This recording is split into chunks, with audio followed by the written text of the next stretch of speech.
Well, good morning, everyone.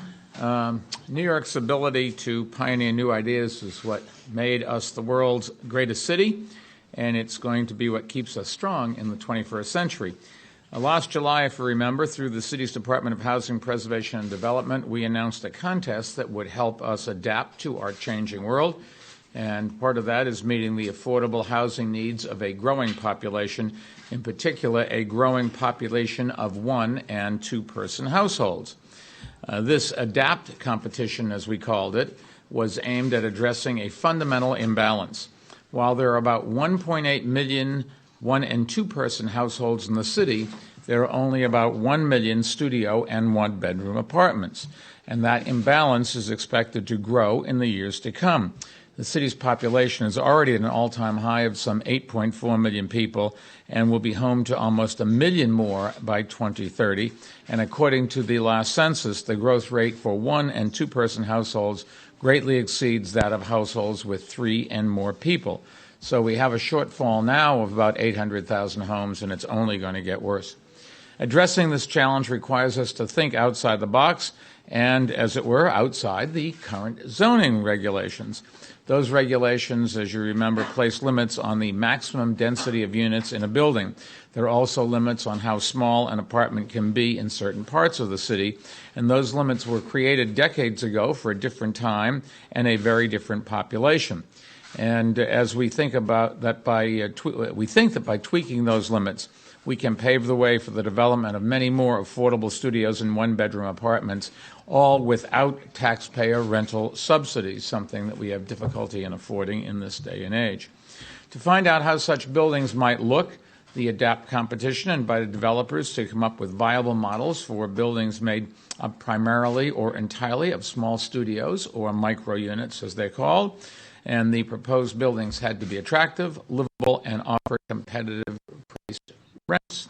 The city would provide a piece of land, specifically an HPD lot at 335 East 27th Street in Manhattan, for which it would waive unit size and density regulations on a pilot basis, and that's something that we can only do for buildings on city-owned land.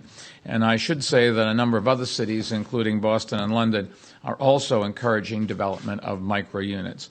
This is for big cities, particularly cities that attract young people, going to be a very big problem coming down the road, and this is the first step that we're taking to try to find a solution. We chose Manhattan because more than 3/4 of its homes are one- or two-person households. So just think about that. We already have the population of small housing number of people here in the city. We just don't have enough apartments that are sized the right way for them and affordable for them. Now, we look for sites in densely populated neighborhoods with good transit connections, and we chose one that was a fairly typical city lot, making it likely that the pilot could be easily replicated. Because the idea here is if this works, we want plenty of other developers to do the same thing. The response to the adAPT competition was outstanding. We received something like 33 different proposals. And today I'm pleased to announce the winning design in this competition. It comes from a team led by Monadnock Development. There was a question as whether I could pronounce that. Monadnock Development, in conjunction with the nonprofit Actors Fund Housing Development Corporation and nARCHITECTS. Their winning entry, which we hope will begin construction by the end of the year, is called My Micro NY. The building will have 55 rental apartments of between 250 and 370 square feet. And as you can see from some of the renderings here, they make really innovative use of compact living space. They have 10-foot ceilings, all have balconettes, big windows, lots of light and air, and ample storage space for a studio apartment. The building also includes a number of flexible, multi-use public spaces, like a public meeting space in the lobby and a common rooftop garden. My Micro NY is innovative for another reason. It will be the first multifamily building in Manhattan to utilize modular construction. With this method, the majority of construction takes place off the building site with prefabricated units that are then assembled on site. In this case, the individual units will be built at the Capsys facility in the Brooklyn Navy Yards. Modular construction, as you know, is faster, less expensive, allows for high levels of quality control, and significantly reduces waste and truck traffic. It's also safer for workers as construction is done inside in controlled environments. Modular construction is already changing the way cities are built. In fact, it's how housing is being built at the Atlantic Yards in Brooklyn. And it only makes sense that a contest aimed at changing the way we think about building affordable housing should use this cutting-edge, made-in-New-York construction technology. Monadnock expects to have residents moving in by the end of 2015. 40% of the apartments in the building will be affordable to low- and middle-income New Yorkers. All the units, affordable and market rate, will be rent stabilized. They also have a reduced carbon footprint that will make them more energy efficient and environmentally friendly. And I want to make it clear that this pilot will also fully comply with all local, state, and federal housing regulations, including accessibility guidelines for people with disabilities, except for city zoning provisions for unit density and minimum unit size, which we're waiving for this project. But if the pilot is as successful as we think it will be, it will help make the case for regulatory changes we'll need to meet the great housing challenges of the 21st century. Answering those challenges is the focus of an upcoming exhibit here at the Museum of the City of New York. It's called Making Room, New Models for Housing New Yorkers, and we're very pleased that the winning proposal and 4 others to come out of the adAPT contest will also be featured in the exhibit. So I'd like to congratulate Monadnock on their winning submission. We are joined today by Monadnock's president, Nicholas Lembo. Nick, would you like to say a few words? Thank you, Mr. Mayor. We're honored. I'd like to opportunity on behalf of Monadnock and the entire My Micro team to thank the Mayor, the Department of Housing Preservation and Development, and this Department of City Planning for selecting us. I'd like to congratulate our partners, the Actors Fund Development Corporation, and our architects and architects. Congratulations are also in order for all the entries and exhibitors on their impressive submissions. On a personal note, I want to say a big thank you to everyone on our team at Monadnock and at Capsys. I'm proud of what we've been able to accomplish, and I'm looking forward to the ribbon cutting, Mr. Mayor. So am I. My Micro New York is an excellent and innovative solution for 1- and 2-person households. 40% of the units in the building will be affordable, and we will be doing this with no city subsidy, in large part because of the speed of building modularly. This is an exciting opportunity to demonstrate the quality, speed, sustainability, and flexibility of modular construction, with modules manufactured with pride right here in New York City. My Micro New York will be a first-of-its-kind signature project in New York. We look forward to working with the city to make this pilot project a success that will inspire similar solutions both around the city and around the country. I applaud the Mayor and the City of New York for taking this 21st century step, and thank you.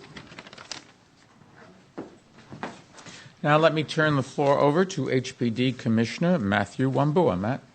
Thank you, Mayor. So when we announced this initiative in July, we knew that it would generate a significant amount of excitement, but in truth, we didn't know how much excitement it was going to generate. It has been fully oversubscribed. The 33 responses we received that the Mayor was making reference to ended up being the largest number of responses that we've received for any single RFP that we've ever issued, which speaks to the resonance of the ideas underpinning this initiative, and I also think it speaks to the underlying demand for a product like this. I want to congratulate Nick and Monadnock and his terrific team. It's notable that against the backdrop of intense international interest and competition, it was actually a local development team that ended up winning the competition, which, in my opinion, is a real testament to the creativity and ingenuity of New York City's business community. In particular, we're extremely pleased that Nick's proposal meets and exceeds so many of the objectives that we had set out. As noted, 40% of it is going to be income restricted, with 20% being set aside for lower income New Yorkers, again, at no additional cost with no additional subsidy coming from the city. The design, both externally and internally, is exceptionally innovative, and the modular construction will result in the creation of many quality jobs at the Navy Yard. In closing, I'd also like to just take a moment to shout out the incredible HBD team that brought this project to fruition, including Gabriela Mobile, Bea Della Torre, Kay Matheny, Steve Pantalone, and Ruth Ann Visnauskas. Moreover, little in our world happens without partnership, and towards that end, I want to thank Johanna Greenberg at City Hall, Geraldine Perrin at CHPC, Alex Washburn at DCP, and, of course, Susan Henshaw-Jones at the museum, for the City of New York, for the wonderful work that you've put into making this a great exhibit. Thank you. Thank you, and I too want to thank the Museum of the City of New York for hosting us today and for helping guide the conversation about the future of housing here in the city. Susan Henshaw-Jones, the Renee Menschel Director of the museum, can tell us more about the exhibit that's here, which I would encourage you to stay and look at. Thank you very much, Mayor Bloomberg. Last week I saw the mayor downtown at the Seaport Museum for our reopening celebration. I note that the City Museum is managing the Seaport Museum, where we are now dealing with Sandy's aftermath. So I thank you for your support downtown. And so I'm really thrilled to see him next week uptown for this hugely important city planning initiative and the announcement of the adAPT winner. Now, have most of you seen the micro unit? The mayor has not, and it is absolutely remarkable. The response to it just internally has been overwhelmingly positive, and I think that most of us would find that we would love living in there, including myself. So today is an advance peek at making room, but it is also the inauguration of the completion of our second phase of an extensive modernization project here at the museum. This floor has just been redone, and it's made possible largely by Mayor Bloomberg and his administration. So more thanks to Mayor Bloomberg getting this building back in order. It hadn't been renovated since 1932. It was overdue. Now, in addition to the mayor, I want to thank Commissioner Wambua, who of the Department of Housing and Preservation and Development, and Amanda Burden. And I send huge thanks to our partner, the Citizens Housing and Planning Council, for really getting us going on making room, for raising funds for its implementation, and for all of their enthusiasm. It's wonderful to see people just so committed and zealous about something that will do good for our city. So I would like to say that CHPC is strong, but it is tiny.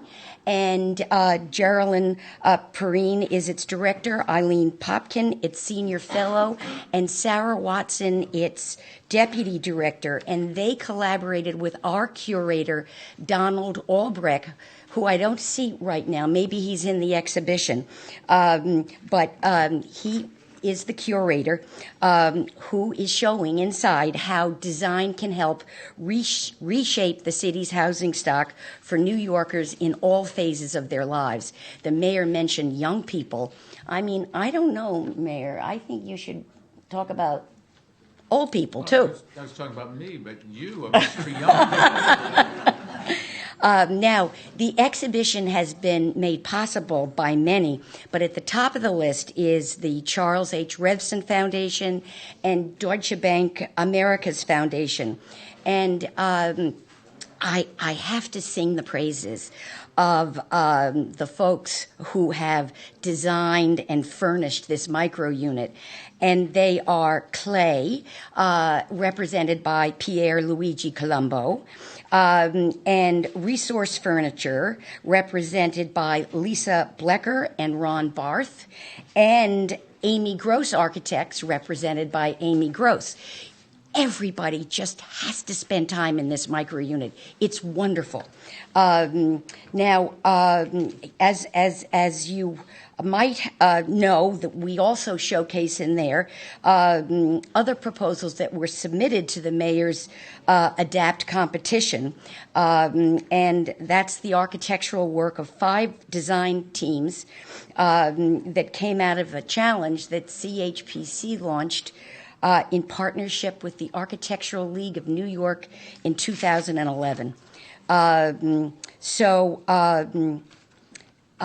What all of these proposals do is explore the multitude of new housing types, including mini studios for single adults, new shared housing options, and accessory units for extended families. All of these proposals and the winner clearly demonstrate why New York needs to allow for the development of these new types of housing units. What a worthwhile experiment this is. When it comes to micro-unit housing, I think we can all say that these are big ideas that come in small packages. So I hope you enjoy our exhibition. Thank you very much.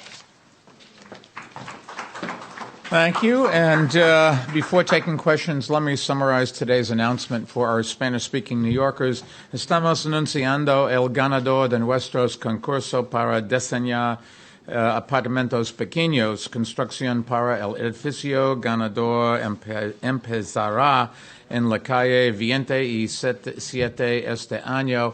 Este concurso nos ayudará a encontrar nuevas formas de enfrentar la demanda para viviendas mientras sigue creciendo nuestra población. And with that,